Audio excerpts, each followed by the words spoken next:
This is your WCIA 3 forecast first.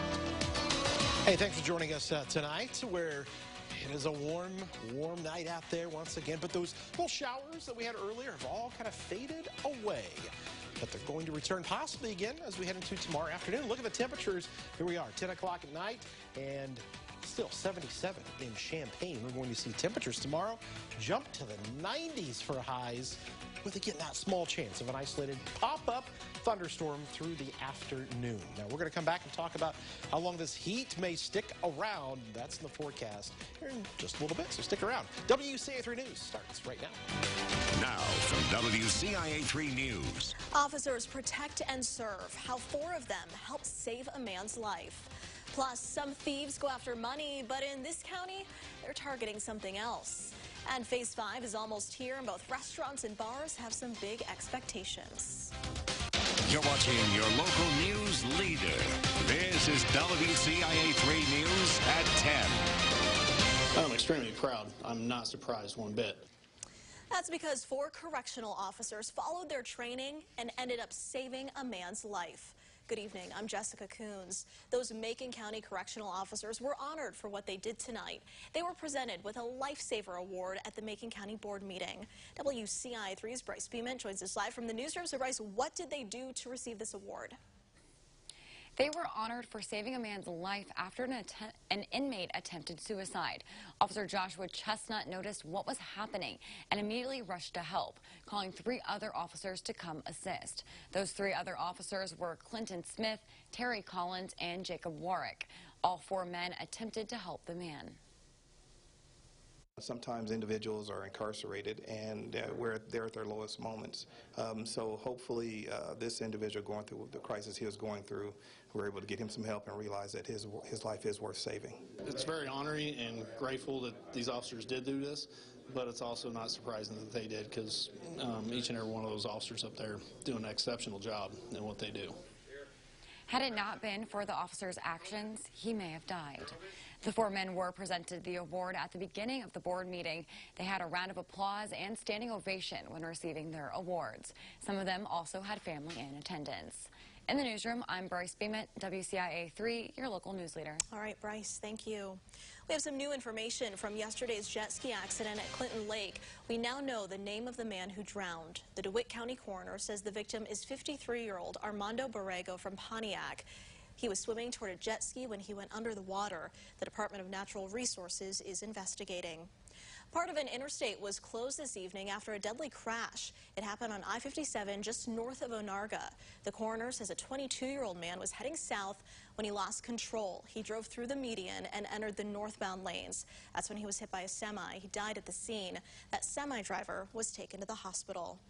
Authorities have released the name of a murder suspect in Paris. 30-year-old Zachary Smith is accused of shooting and killing his neighbor, 31-year-old Matthew Morgan.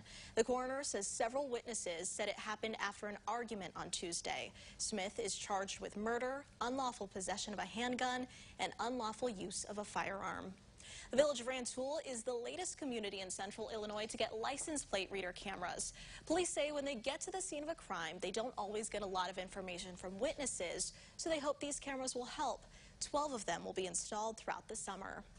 Stop signs are everywhere, and they're for your safety. But right now, Macon County has a stop sign thief.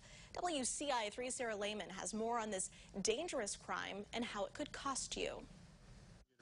It's something we're all used to seeing. That's one of our real hot signs. If somebody says a stop sign's down. But when they're gone, We had about 4 or 5 stop signs that came up missing. it can be a major issue. This is a safety issue, folks. I mean, this is something that can really impact other people's lives quite negatively. Right now, Macon County is seeing a rise in the number of stop signs being stolen right off their posts. We don't know about it until either we find it or somebody tells us that it's down. Bruce Bird is the county engineer. He says this isn't the first time they've seen road signs being stolen. We have occasionally signs that get stolen. Very rarely has it been stop signs. Both of these times it has been specifically stop signs. So Bird went to Facebook asking whoever it was to stop. That's when Brian Kopetz commented. He offered to help. Kopetz used to be a tow truck driver. He knows how dangerous blowing through a stop sign can really be. Words can't even begin to describe how I felt about it. I mean, that's ridiculous.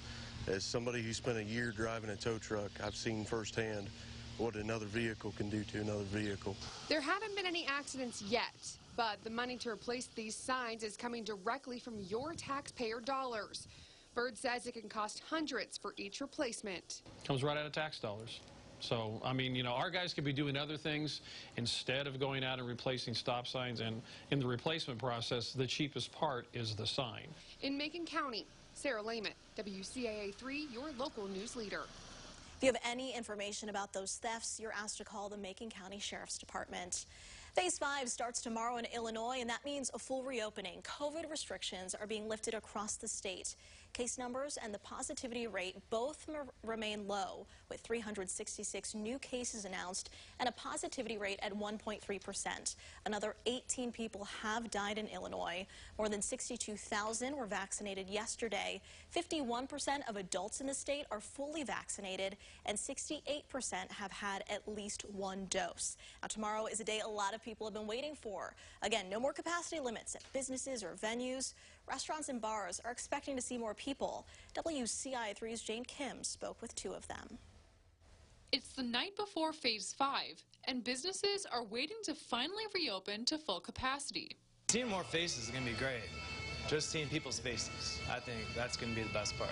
At Blind Pig Brewery in Champaign, masks will not be required for those who are vaccinated. It will be based on an honor system. Bartender Bob Sarver says he's excited for the change. Yeah, a little surreal. Feels pretty great, though, too. So I'm glad it's happening. Just getting back to a sense of normalcy, having a full bar. A few blocks away at Neal Street Blues, employees will continue to wear masks. This is to help maintain a certain comfort level for guests. Visitors are also being asked to wear masks if they're not vaccinated. Throughout the entire pandemic, we've basically been taking things one day at a time, and that's basically our approach for Phase 5. We're excited that we finally made it to Phase 5, but it's been nice to kind of gradually work our way up to that point. The restaurant is also looking to have more live entertainment. Over the next several weeks, management says their calendar will be filling up with events. This is certainly a relief to get to this point. When COVID first started, we thought that it was going to be maybe a couple of weeks of us sort of locking down and getting through this, and then it kept going on and into the winter. So after going through this for some time, it is a sense of relief to finally be getting back to normal. In Champaign, Jane Kim, WCIA 3, your local news leader. Management at Neal Street Blues says they're looking for servers and bartenders as they anticipate more people to stop in during Phase 5. We'll have that information on our website, WCIA.com, and that's also where you can catch our special, The Road to Reopening. If you missed it at 6:30 today, we have the full hour available online, including our sit-down with the governor and director of the Illinois Department of Public Health on the state's journey to Phase 5.